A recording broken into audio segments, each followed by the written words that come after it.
হেনাস ডায়েরিতে আপনাদের সকলকে স্বাগত জানাই। আজকে 17 নভেম্বর সানডে, আর আজকে এই দেখুন আমি রেডি হয়ে গেছি। আজকে আমাদের একটা বিয়ে বাড়ি রয়েছে, এই বছরের মরশুমের প্রথম বিয়ে বাড়ি। তো তাই আজকে আর আমি শাড়ি পরিনি, আমি আজকে এই সিম্পল এই একটা গ্রাউন্ড মতো পরেছি আর কানে একটা দুল পরেছি, ব্যাস। আর বেশি কিছু সাজগোজের কিছু ব্যাপার নেই। তাহলে চলুন বিয়ে বাড়িতে গিয়ে তাহলে দেখা হবে, চলুন।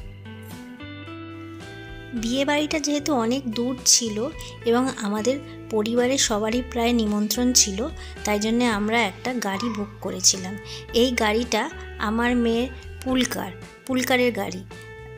আমার মেয়ে এই গাড়ি করেই স্কুলে যায়, তো তাদেরকেই বলে দেওয়া হয়েছিল একটা গাড়ি দেওয়ার জন্যে, কারণ আমাদের একটু বড় গাড়ি লাগবে সবাই মিলে যাওয়ার জন্যে, আর জায়গাটাও অনেক দূর ছিল, তাই জন্য আমরা সবাই মিলে গাড়ি বুক করে একসাথে উঠছিলাম।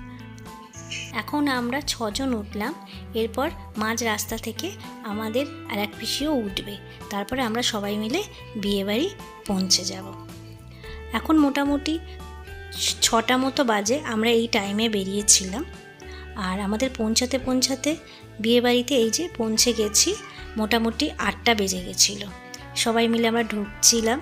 আমি গেটের ফটোটা তুলতে পারিনি, কারণ বাড়িটা যেহেতু খুব রাস্তার ওপরে, তাই এত গাড়ি চলছিল বলে আমার আর ভিডিওটা তোলা হয়নি। তারপর আমাদের যেতে যেতে দেখি যে বর আর বউ দুজনেই বিয়েতে বসে পড়েছিল, তাই জন্য গিফটটা আমার ওখানে দেওয়া হয়ে ওঠেনি। আমি বউয়ের মায়ের হাতে গিফটটা পরে গিয়ে দিয়ে আসি, তো সেটাই আমি ভাবছিলাম যে আগে গিয়ে গিফটটা দিয়ে নিই, তারপর আমরা স্টার্টার খাবো। তাই জন্য এখন আমরা এই গিফটটাই দিতে যাচ্ছি কাকিমার হাতে। গিফটটা দেওয়ার পরে তারপর আমরা গিয়ে সবাই মিলে স্টার্টার খাবো। স্টার্টারের ওখানেও প্রচণ্ড ভিড় ছিল, তাই এই যে দেখুন সবাই এখন স্টার্টার নিতে ব্যস্ত হয়ে পড়েছি। আর স্টার্টার আসছে আর শেষ হয়ে যাচ্ছে, ভিডিও করব কি, তারপর ভাবলাম যে না, আগে স্টার্টারটা নিয়ে নিই, তারপর আমি ভিডিও করছি। স্টার্টারে ছিল fish butter fry, paneer butter fry, crispy baby corn, chicken reshmi kebab, আর তার সঙ্গে কফি আর চা তো ছিল। তো প্রথমে আমি বাটার ফ্রাই আর ক্রিসপি বেবি কর্ন নিয়েছিলাম, আগে নিয়ে মেয়েকে দিয়েছিলাম, কারণ মেয়ে এত ভিড়ে নিয়ে উঠতে পারছিল না। আগে মেয়েকে দিয়ে তারপরে আমি আবার নিজের জন্য নিয়েছিলাম। আর প্রত্যেকটা স্টার্টারই এত টেস্টি ছিল। এই শীতকালে মানে একটু হালকা হালকা ঠান্ডা পড়েছে, তো বেশ ভালো লাগছিল এই গরম গরম স্টার্টার খেতে, এবং তার সাথে গরম কফি খুব জমে গেছিলো স্টার্টারটা। যাই হোক, এই স্টার্টারটা আমরা সবাই মিলে একসাথে খেয়ে নিচ্ছিলাম এখানে দাঁড়িয়ে। বিয়েবাড়িটা এত সুন্দর যে খুব ভালো লাগছিল। এখন তো মেয়ে আমাকে টেনে টেনে নিয়ে যাচ্ছে, চলো মা ঘুরে আসি, পুরো বিয়ে বাড়িটা একটু দেখে আসি। বিয়ে বাড়িটা অনেক বড় ছিল, এখন তো কেউ আর নিজের বাড়িতে করে না, সবাই বিয়ে বাড়ি ভাড়া নেয়। তো এই বিয়ে বাড়িটা হচ্ছে সোনারপুরের বি গার্ডেন। এটা এত সুন্দর জায়গাটা, এখানে এই সাইডে এই যে দেখুন আমরা যাচ্ছি, এখানে একটা কি সুন্দর এখানে ফাউন্টেন আছে, যে ফাউন্টেনটা দেখতেই মেয়ে বারবার ধরে চলে যাচ্ছে। এত সুন্দর লাগছিল দেখতে, কালার চেঞ্জ হচ্ছিল বলে আরও বেশ ভালো লাগছিল। আর এই পাশটাতে একটা ঝিল মতো আছে, বেশ সুন্দর নিরিবিলি। আর এই যে ঘরটা দেখছেন, এখানে খাওয়া দাওয়ার ব্যবস্থা ছিল। আর এই দিকে ঘরটাতে এই জায়গাটা একটা রয়েছে, এইখানেই বিয়ে হচ্ছিল। বেশ বড় এলাকা জুড়ে এই বিয়ে বাড়িটা হয়ে আছে, খুব ভালো লাগবে। আর এই যে দেখুন এখানে বেশ সুন্দর একটা ঝিল মতো আছে, সকালবেলাতে তো আরও সুন্দর লাগছিল নিশ্চয়ই, আমরা তো রাতের বেলাতে লাইটে দেখেছি। আর খুব ফাঁকা ফাঁকা ছিল, খুব একটা ভিড়ভাড়টা মনেই হবে না, এত বিয়েবাড়িতে লোকজন ছিল, কিন্তু যেহেতু বিয়েবাড়িটা এত বড়, তার জন্য খুব ভালো লাগছিল। আর এখানে দেখুন আপনাদের তো বলাই হয়নি, এটা আমার ননদের বিয়ে ছিল, তাই জন্য আমার ননদ খুবই কাজে ব্যস্ত, একটুখানি সময় পেয়েছিলাম ফটো তোলার জন্যে, তাই একটুখানি এসে আমরা সবাই মিলে একটু সেলফি তুলে নিচ্ছিলাম। কারণ আমার ননদ ওখান থেকে সরতেই পারছিল না, কারণ যেহেতু সে বাড়ির বড় বউ, তাই জন্য তার সব দায়িত্ব তাই সে দাঁড়িয়েছিল, আর আমি এই ফাঁকে তার সাথেই একটুখানি ভিডিও করে নিচ্ছিলাম। আর এখানে দেখুন বিয়েও প্রায় শেষের দিকে, এখন এই 7 পাক ঘোরা চলছে, তারপরে সিঁদুরদান হবে, তাই আমিও এখানে একটু দাঁড়িয়ে বিয়েটা দেখছিলাম। বিয়ে দেখতে তো খুব ভালোই লাগে, বাঙালি বিয়ে।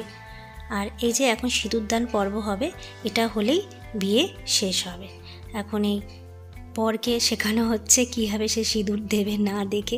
এটা যেন একটা বিশাল বড় টাস্ক হয়ে গেছে বরের কাছে, যে কিভাবে না দেখে সঠিকভাবে সিঁদুরটা তোলা যায়। যাই হোক, অনেক কিছু শেখানোর পরে বর মশাই আলটিমেটলি বুঝলেন যে কীভাবে সিঁদুর তুলতে হবে।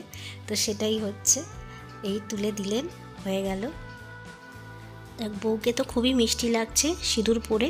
এখন আরও 3বার সিঁদুর তোলা বাকি রয়েছে, আর এখন তো ক্যামেরাম্যানদের জন্যেও আর একবার করে সিঁদুর তুলতে হয়। তো যাই হোক, সেই এখন সিঁদুরদানি চলছে।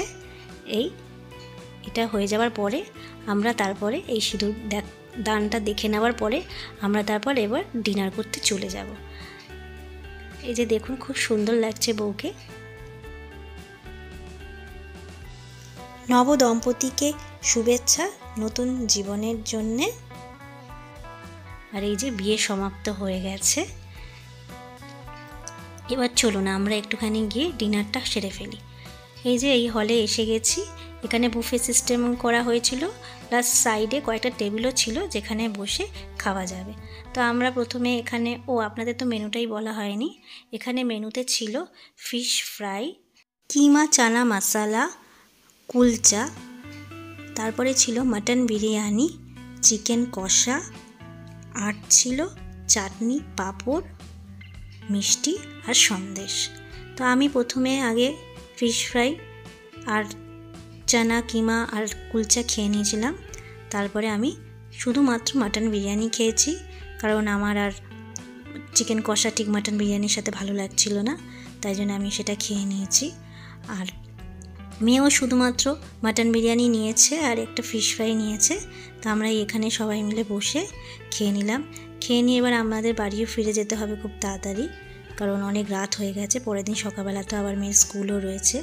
এই যে আমি মাটন বিরিয়ানি নিয়ে নিয়েছিলাম আর অনেকটা একটু স্যালাড নিয়ে নিয়েছিলাম, কারণ আমার স্যালাডটা খেতে খুব ভালো লাগে। আর তারপর লাস্টে এই রসগোল্লা আর সন্দেশ নিয়ে নিয়েছিলাম। আর বাইরের দিকে ছিল পান, তো ছিলই, পানের স্টল ছিল আর আইসক্রিম ছিল। এখানে যেমন সবাই মিলে আমরা একসাথে গল্প করছিলাম আর আইসক্রিম খেয়েছিলাম। নানা ধরনের ফ্লেভারের আইসক্রিম ছিল। আমি খেয়েছিলাম ম্যাঙ্গো আইসক্রিম, এবং এই ম্যাঙ্গো আইসক্রিম খেয়ে নিয়েই আমরা সবাইকে বাই বাই বলে বাড়ির পথে হাঁটা দিয়েছিলাম। আর এই যে দেখুন, তখন আপনাদেরকে পুরো ডেকোরেশনটা আমি দেখাতে পারিনি গেটের দিকে, তাই জন্য এখন এই গেটের দিকে ডেকোরেশনটা দেখাচ্ছি যে কি সুন্দর এরা সাজিয়েছিল। ডেকোরেশনটা খুবই ভালো ছিল। আর সব জায়গাতে একটা করে বেশ ফাউন্টেন ছিল বড় বড় করে। আর এখন আপনাদেরকে আমি বাইরে গেটটা দেখাচ্ছি, কারণ এখন মোটামুটি রাস্তাটা একটু ফাঁকাও হয়ে গেছিলো, কারণ অনেক রাত হয়ে গেছিলো, তো গাড়ি অতটা কমে গেছিলো, তাই জন্য আমি এই সময় ভিডিওটা করে উঠতে পেরেছিলাম। তাই জন্য এখন চলুন আপনাদেরকে একটু বাইরের গেটটা দেখিয়ে দিই। এই যে কি সুন্দর গেটটা সাজানো হয়েছিল, পুরো বেঙ্গলি স্টাইলের পাখা দিয়ে, ফুল দিয়ে, খুব সুন্দর লাগছিল। তো যাই হোক, এবার আমরা এই গাড়ির জন্যে ওয়েট করছিলাম যে আমাদের গাড়িটা আসলে আমরা উঠে যাব। এবার আমরা গাড়িতে উঠে গেছি, নিয়ে এবার আমরা রওনা দিয়ে দিয়েছি। এখন মোটামুটি বাজে হচ্ছে ওই 10:30, 11:15 বাজে, তখন আমরা গাড়িতে উঠেছি। এখন এই কি সুন্দর লাগছে রাতের বেলাতে, রাস্তা যখন ফাঁকা হয়ে যায় খুবই ভালো লাগে দেখতে। তো আগে প্রথমে আমরা পিসিদেরকে ড্রপ করব। এই যে পিসিরা নেমে গেল, এরপর আমরা বাড়ির দিকে এগিয়ে যাব। এই আমরা গাড়ি থেকে নেমে গেছি। এখন এই একটু দোকানে আমরা একটু কোল্ড ড্রিঙ্কস কিনবো বলে দাঁড়িয়ে আছি সবাই মিলে। একটু কোল্ড ড্রিঙ্কস কিনে নিয়ে তারপরে এবার বাড়ির পথে হাঁটা দেবো। কোল্ড ড্রিঙ্কস কিনে নিয়েছি, এখন আমি আমার এই বাড়ির গলির দিকেই হাঁটছি আর একটু ভিডিও করতে করতে যাচ্ছি। তাই জন্য আমার পিসিরা, আমার হাজব্যান্ড সবাই হাসাহাসি করছে যে তুমি এখানেও ভিডিও করছো, সেই জন্যে। যাই হোক, তাহলে চলুন এরপর আপনাদের সাথে দেখা হবে বাড়ি গিয়ে।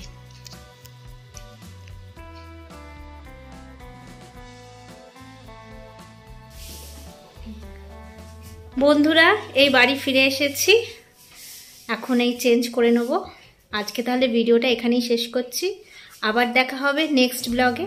আপনাদের যদি আমার ভিডিও ভালো লেগে থাকে তাহলে প্লিজ একটা লাইক, শেয়ার এবং সাবস্ক্রাইব করে দেবেন। Thank you.